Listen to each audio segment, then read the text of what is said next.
but they could step up big time. And this division could get really, really tough. And with the Lions maybe being a lead dog, we'll see about that. Look, the Green Bay thing is what irritates me. They're supposed to struggle here a little bit. Right. They're not supposed to be able to get off the ground so quickly. And, I'm not motivated that much by, vindictive bitterness, but when you start thinking about the last 3 decades and what Green Bay has been, I don't mind that Jordan Love's good, okay?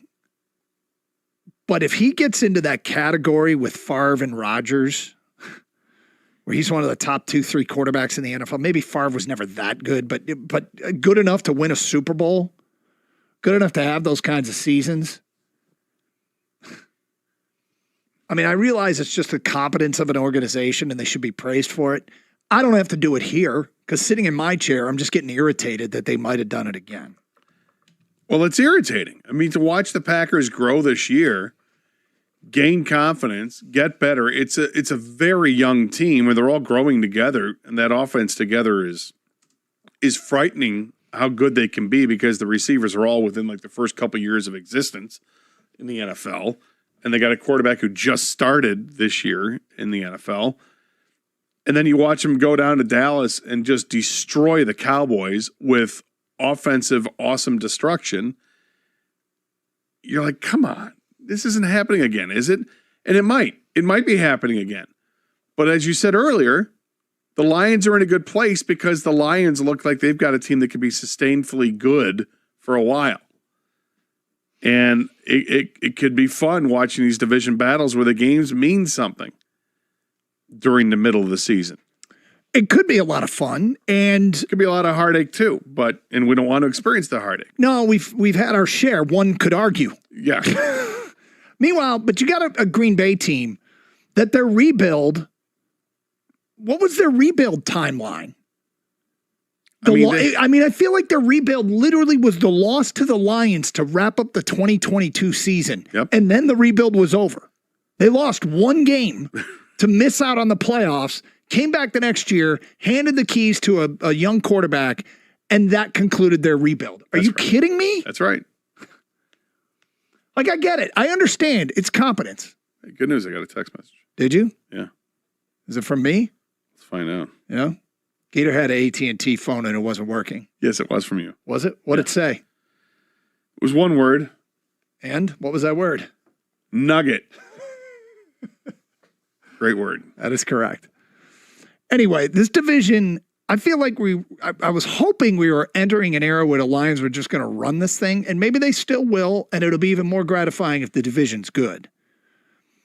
But we are one competent offseason by the Chicago Bears away from this maybe being the best division of football. Well, it's a stretch to say it now because until you win a Super Bowl, I don't know if you can be considered the best division of football. I think you have to have that first, and then you look at the competition in the division beyond that. But what I like about it is that even if the Bears and Packers are good, and the Vikings for whatever they decide to do, I feel like the Lions are still the favorite to win the division. So it's like the Lions best in this division, and it's a tough division. And that's cool. I'm cool with that. As long as the Lions keep making the playoffs every year, I don't really care. I like how we're building this organization. 248-539-9797. Greg's in Detroit, 97.1. Hi, Greg.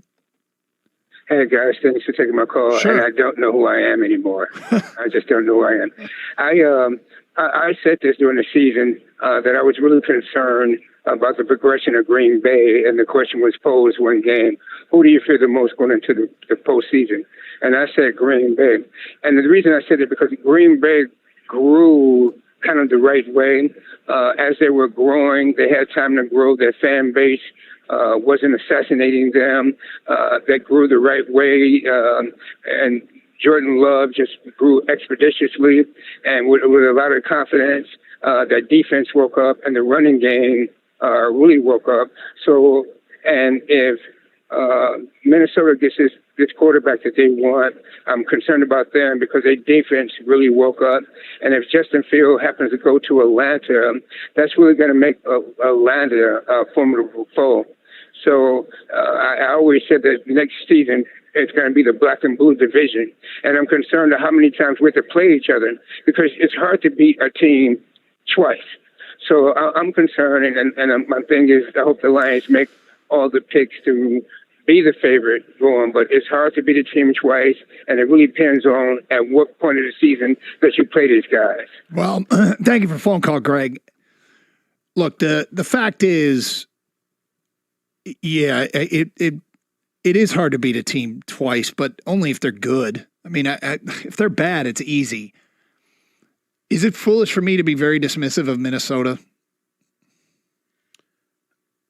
I don't think it is. I mean, not right now. If I were to, they look like it's an organization that's not sure what's happening here. Yeah, if I were to like embark on a trip to Earth from some other planet, and I got here and looked at the standings in the NFC North, which would probably be one of the first things I did, and tried to pick out the team I wanted to be a fan of, the last one I would pick is Minnesota right now.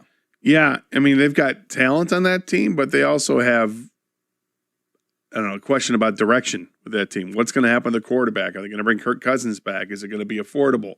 You know, if they're not bringing Cousins back, what are they going to do with Justin Jefferson? Does he want to be there? Because he could take off and go. And if he's going to go, do you trade him? And what does that mean? It's a potential fire with what's going on in Minnesota. We'll see if they have the extinguishers or not. Feedback coming into the Carson Anderson inbox.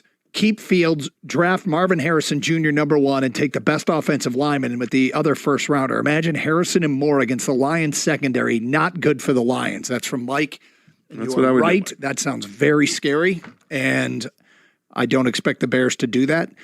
If they trade out of one, get more draft capital, get Harrison Jr. anyway, and get Joe Alt, the left tackle from Notre Dame, anyway, and more draft capital. Damn. That'll be something. The Bears draft their quarterback at 1, and then at 9, the Bears take tight end Brock Bowers. It goes a long way to help them start being a pain for the Lions, and maybe they trade Fields for a pick that they use on a decent O-lineman, plus whatever they sign in free agency. Well, they have Cole Kmet. They do. Got a big tight end. They do. Look, the wide receiver position, I think at the top is pretty heavy, and I would guess they go wide receiver over tight end. But then again, you know, if you did get Brock Bowers and Cole Kmet, I mean, it goes back to the old, when you pair somebody up with a buddy, imagine trying to defend that. The two games versus the Bears last year, the Lions went 1-1, and the one they won, they had to come back from behind in the fourth quarter. Yep. So I think we all agree that the Bears are going to gain more assets this offseason, whether they trade Fields or trade the #1 pick. So I'm not like fearful of the Bears, but they're definitely an up-and-coming team that you can't just push aside because, like I said, they went 1-1 against the Bears, that Bears team. I imagine the next year's Bears team is going to be better. Yeah, it feels like there is so much potential with what the Bears are going to do. Either way, you know, if you feel that Caleb Williams is the guy, then there's massive potential with him. And they still have another first-round pick to use after using the first pick. And they'll have other picks that they would get if they trade Justin Fields.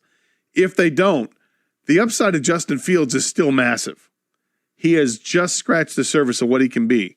He hasn't really been a throwing quarterback just yet. Well, when he learns how to buy himself the time and not just take off and go, but use the receivers now that'll be open, then that could be a scary thing. It may not work out, but I just think there's so much more potential with the Bears for upside than there is for downside. 248-539-9797. Does the division become an issue for the Detroit Lions, or is this just the way you want it? I'm kind of in the just the way I want it camp with one exception. I'm pissed that Green Bay's rebuild feels like it took literally one game. The one game that they missed the playoffs, come back next year, make the playoffs, and actually win a playoff game. Well, it hurts. It's like you guys didn't even work for it. Yeah, you haven't been through anything. And they're like, well, actually, we did. We did the smart thing. We drafted a quarterback a couple years ago. We believed in the development. We did that. And they might have been right about him. We drafted a bunch of receivers and tight ends in the last couple of drafts, and we have a two-headed monster at running back. And that's our plan. You're like, damn it, it's a good plan. Yeah.